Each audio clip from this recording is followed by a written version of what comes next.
In today's video, I'm going to teach you how to download and convert any file to PDF using a Power Automate flow.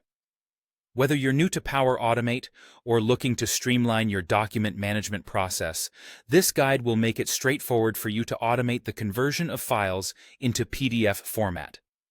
Let's dive in and get started. To begin with, you'll need to set up a trigger for your flow. This trigger will determine how and when your flow starts. If you're looking for flexibility, you might want to opt for a manual trigger, specifically by using the manually trigger a flow action.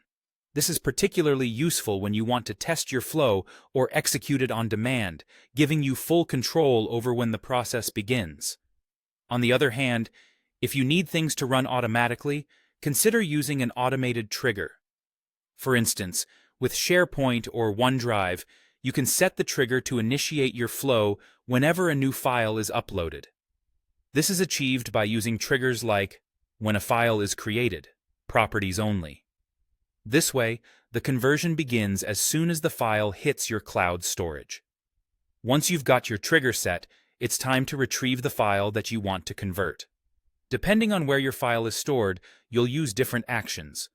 If your file resides in SharePoint, you'll make use of the Get File Content action to retrieve it. Similarly, for files on OneDrive, the same Get File Content action does the trick. It's important here to ensure you have both the file identifier and its content. These are crucial for the conversion process to work effectively.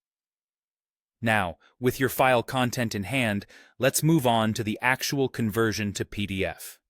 This step can vary depending on your licensing and specific requirements. Here, we suggest using the Encodian service, which provides a reliable method for conversion. Particularly, you'll want to use the Convert File to PDF action. Encodian is particularly useful as it supports conversion for over 70 different file formats, including common ones such as docx, XLSX, and PPTX, among others. This makes it a versatile option for handling a variety of file types. Finally, after your file has been successfully converted into a PDF, you'll need to save this new PDF to your desired location. Once again, if you're working with OneDrive, you'll use the Create File action. This allows you to specify a folder where you want your newly minted PDF to reside. After setting this up, your PDF is automatically saved to the designated location, neatly filed away for future access. By following these steps, you can efficiently automate the process of converting files to PDFs using Power Automate. This not only saves you time, but also ensures your document management is smooth and hassle-free. Thank you for watching, and I hope this guide proves to be helpful in your day-to-day operations.